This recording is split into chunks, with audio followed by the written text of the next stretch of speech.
भगवान शिव का दूसरा संदेश क्या है? सहज रहिए। आज हम सभी आडंबरी हैं।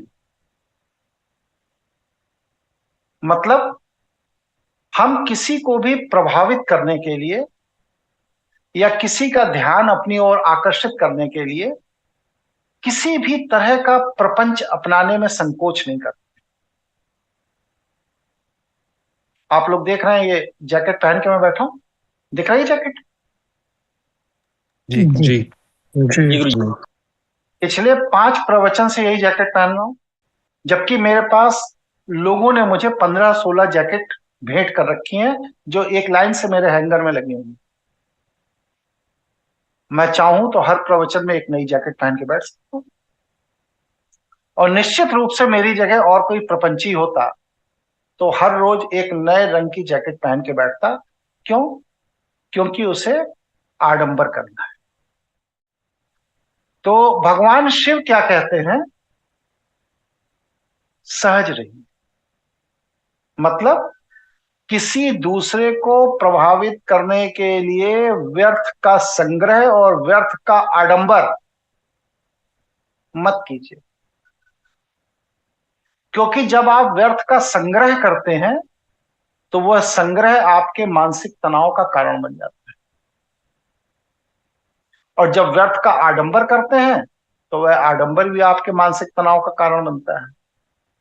इसलिए सबसे स्वाभाविक अवस्था है कि आप सहज रहिए। क्योंकि जब आप आडंबर में उलझेंगे तो आपकी अपनी चेतना को विकसित करने का अवसर आपको नहीं मिलेगा। क्योंकि आपका पूरा फोकस, पूरा ध्यान आडंबर पर है। इसलिए क्या करना है कि वैष्णव की तरह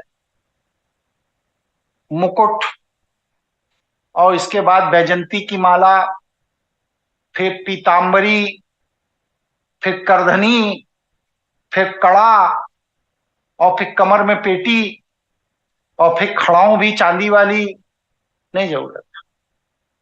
भगवान शिव क्या करते हैं? नंग धड़ंग खड़े हैं।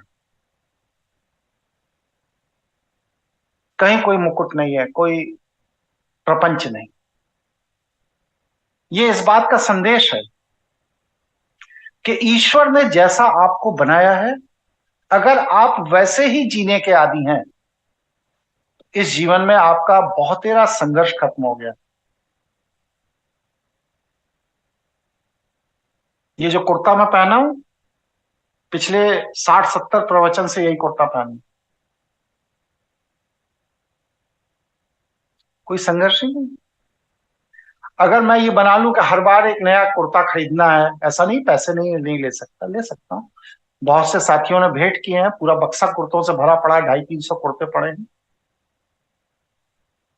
लेकिन हर बार एक नया कुर्ता पहनना, उसको प्रेस करो, तैयार करो, ये करो, वो करो, दुनिया की प्रपंच, क्या एनर्जी कहां लग रही है? आडंबर में, श्रृंगार में। और श्रृंगार और आडंबर में जब आपकी ऊर्जा लगेगी तो क्या है? आपका ध्यान अपनी चेतना की तरफ नहीं रहेगा, आपकी चेतना का पतन होगा। और जिसका चेतना का पतन होता है, भगवान शिव उसे पसंद नहीं करते।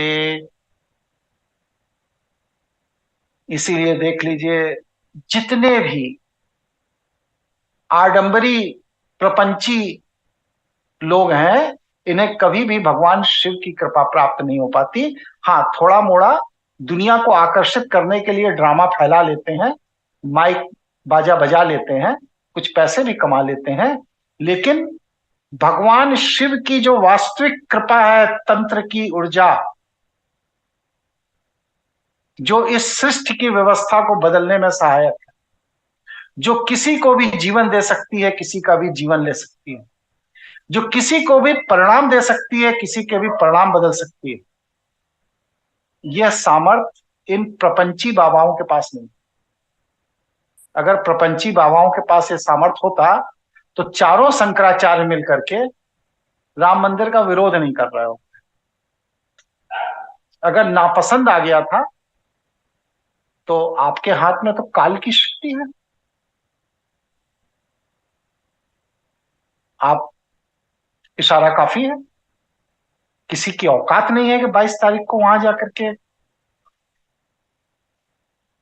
धार्मिक औपचारिकता कर ले, क्योंकि उसके पहले ही इतनी बड़ी उथल पुथल हो जाएगी पूरे उसमें प्रकृति की, कि सबका ध्यान उधर चला जाए। लेकिन आप में वह सामर्थ्य नहीं है, जबकि आप तंत्र पीठ के शंकराचार्य हैं, छोटे मोटे नहीं है, तंत्र पीठ के शंकराचार्य हैं, लेकिन फिर भी एक रुआ नहीं टेढ़ा कर पा रहे हैं। क्यों? क्योंकि आडंबर और प्रपंच में आपने अपनी चेतना की ऊर्जा को इतना निचले स्तर पर ले जाकर पहुंचा दिया, जहां पर अब प्रकृति आपकी सुनती ही नहीं। चांदी की खड़ाओं लेकर गली गली घूम करके चंदा बटोरने के अलावा आपने अपनी साधना पर कभी फोकस ही नहीं किया, कभी ध्यान ही नहीं दिया। तो भगवान शिव क्या कहते हैं? वो ये कहते हैं कि श्रृंगार,